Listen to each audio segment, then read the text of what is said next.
Anak, huwag mo kakalimutan kumain ng maayos dun, ah. Opo, Nay. Mamiss ko kayo. Huwag puro bar sa inuman sa Maynila ha. Mag-aral ka ng mabuti. Opo, Tay. Mag-aaral ako. Nay, Tay, alis na po ako. O, sandali anak. May inanda nga pala ako para sa'yo. Paborito mo, o. Ano, Oh. Nay? Thank Nakabalot na you. to. Kainin mo yan, ha? Talaga, kainin ko to. O, sige. Iingat ka dun, ha? Sige. Aral na mabuti. Opo.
Nakakapagod naman to. First day pa lang, dami nang gagawin.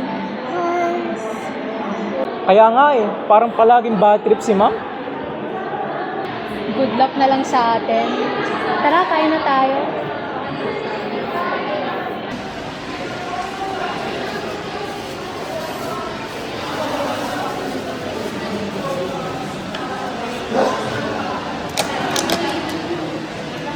Uy, ano yan? Mukhang masarap.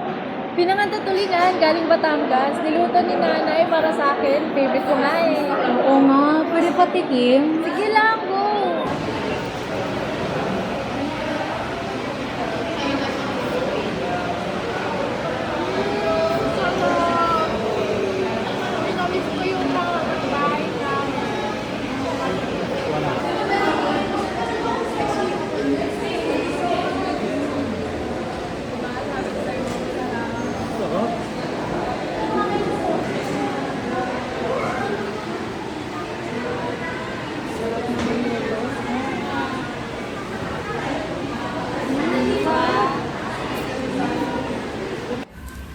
Tikman ang pinangat na tulingan ng Batangas. Bawat subo may kwento ng tahanan.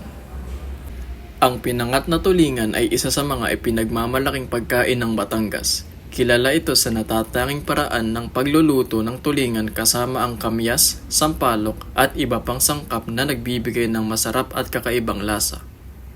Dahan-dahan itong niluluto upang lumambot ang isda at tuluyang sumipsip ang lasa ng mga pampalasa.